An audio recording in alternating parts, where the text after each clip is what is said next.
पर्दा के पान भूल चबाइम बाकी थूक बुना ए का हो के लौकत नहीं के रे हई खोले के बा। अरे हम तोरा का पहचान नहीं रे, तू कहाँ कही रे लड़की? लड़की हई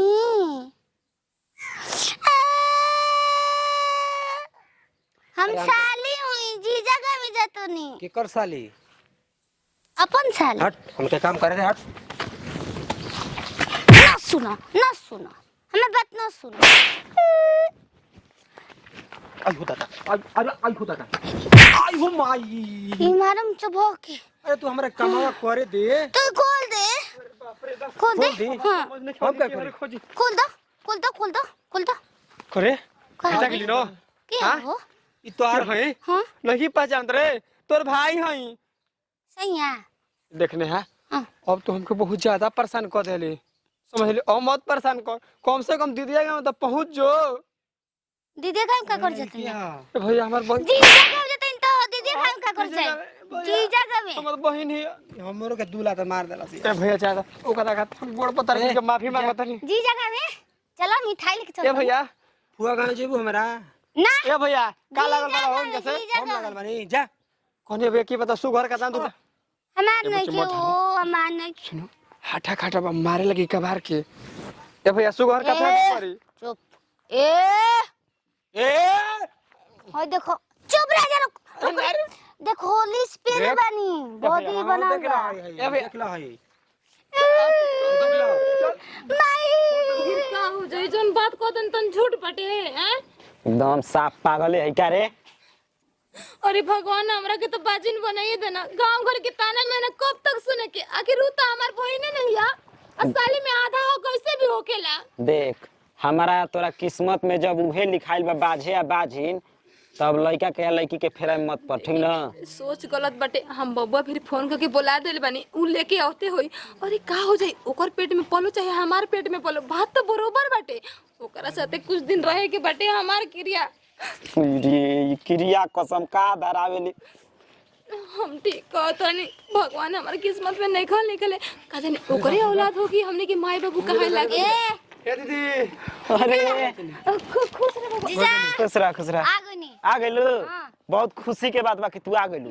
बांध ले बा आज के बाद तो हम जाना घरे रही। खोलो हां ठीक बाटे बब्बा जा। बताओ ई भैंस गोरु है आओ ए जी बोल ले हो जीजा। हम ओकरा में ना बोलो भैया न तोहार ना मारल जाला। ये गुरो सुंदर लागत रे मोटे गुरो फरवा तो तीन पेड़ कर ले वाले मुंह। ए दीदी देखे रे मार के फुला देल बिया। खाना ना घोटाला हमरा से। अच्छा जाए दो उ बहिन के प्यार ह।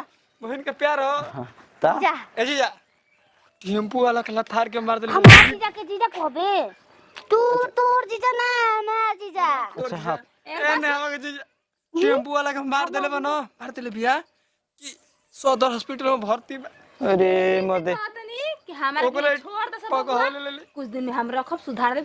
जानते बाड़ से कि अकेला पानी मन ना लागेला ऐसे कोनियो के हमरा के छोड़ दे कुछ दिन। देख दीदी जात नहीं ना आखिर एकदम देखू ध्यान से देखभाल करी है। अब सुन साल भर जे रही है, ठीक ना? साल भर हाँ तो हमारे बहुत खुशी के बात बा। अब वैसा बात होई ना तो अपने पैसा से इनकर शादी बियाह कुल चीज कर दे। हाँ तो ना जीजा उतना भी हमने गरीब नहीं खींचा। अरे बबुआ हमर लड़का फेर करे के जो कमी बा। लड़का जो करे जो ठीक बजा तने जो तू जो हे पागल कब से कब साल भर तो तारा से छुटकारा पानी। अरे पानी वानी पिया देला कम से कम।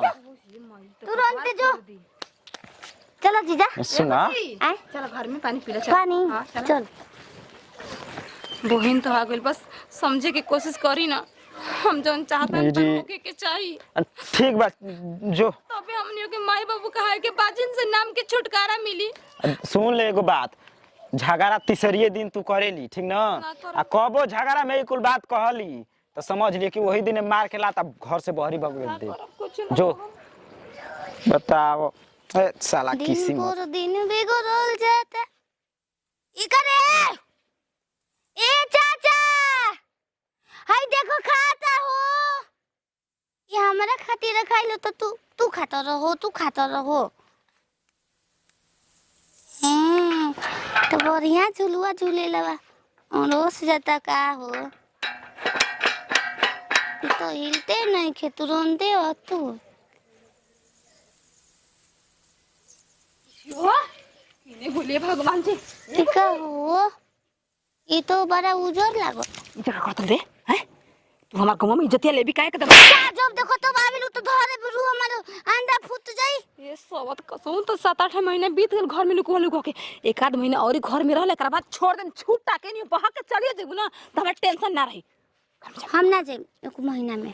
हां ठीक बात ये से कहतनी घर में रह ना जा अंडा फूटे के टाइम में बा दुखा यही है ना फोरवा खातिर चला तू कोनो से हैं ना रे भगवान जी क्यों देखले नहीं अपन नहीं आता क्यों देख ली ना तो छाता हो पर देख ले तो हमारा मुआ दे सब मेहना मार के ठीक न चल घर में चलो जल्दी जल्दी चल गोड़ दुखा।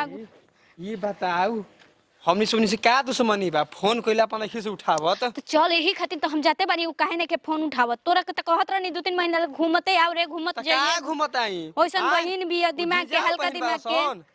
बताओ फोन कइला उठाओ तेरे से फोन हमार चलो घरवा में नहीं रहे के घरवा में हां जा जा पूछिए दादा मैं दुखा देलू होते गोहनी अंडा फूटी का रे अंडा फूटी अरे माई अंडा नहीं लइका हटे अरे मैया हो ओगे बाबू दिगोरी पर अभी करे अरे दया रे दया घर में चल ना जे दुखा दे ओ भगवान का जीजो केन कहां गोल बना की तनी गोड़ा हाथ टांग के घर में करत जा देख रे ओए से बुचिया माई को हट रे ओ ये दादा अरे हो बचिया हट रे माई अरे बिलाई रे ओय हो शिव गुरु ठीक सब का कइले रे सपनवा हाय हो दादा हम अपने लड़की के बियाह के दिन धो के आवतनी ये जो होई दिन के पड़ता भाग रे घोटिया वाला सीन करे पता होने जो तू ही खातिर नहीं जिगाव तू कल रहले माई अब तो हम जवाब दे छोड़ बार कर देले बच्चा रोड से आ ओम जा एकरा संगे का हो गेल बताओ चौथा महीना में शादी ब्याह के दिन रखल बा तू है जा का बेचैन बड़ा घोड़ा के तो मन नहीं करत का है अरे बताओ हो पगली के का कसूरल है हां ए बच्चो पगली का कइले वाला ए माई अरे माई रे सुन त इस सासू में गेल बनी का सासू में कहत रह मर्दे फोन कला उठावत नहीं खया तना फोन गोड़ लगता नहीं सासू ए भाई दे बोला तनी दे मांगा तड़ू लइका इहे हमरा दिन देखे कर हुए आय हिंकर मारे गुरु ए हिंकर हा हां हम जाना तनी ना अपने तो ये एगो बच्चा दे ना सकत रहे सोचले ये पागल सन काहिन बिया ना तो कर हो बूढ़ कान की हम ना अरे ने हवा लड़की के फायदा उठा ले सुनो ए माई तू देख हमरा के माफ कर दिए चल बस गलती भले भइल बा लेकिन आज के बाद समझम ना हमर बड़की लड़की मर गइल बिया हमरा खातिर माई सही कहतिया आज के बाद तू मर गइला वो दोनों मर गइल आज के हमार दुआरी पर आया मत तो निकले ऐसे मत कहो तू गइल बता रे ए का कसूर रहा ठीक बा ना आनोर ये का वो जिंदा तो भी है चल चल बचिया देखी अब रिश्ता नाता ना तोड़ल जाला महाराज का है ना टूटी हो चले बाबू चले जी रिश्ता निभाले काम के ले वाला जा ए हम कोई सुंदर कहीं के ई तोरे चलते बताओ केतना सास बढ़िया रली जा रिश्ता नाता कुल तोड़ के चल गेली जा हमके सब मंजूर बा कम से कम बाजिन तना न काई हमके एगो औलाद के कमी रहला औलाद के बिना घर सुनसान लागत रहला माई आ बाबूजी आ भाई सब मान जाई ये औलाद तो मिल गइल ना टेंशन लेवे के बात नहीं के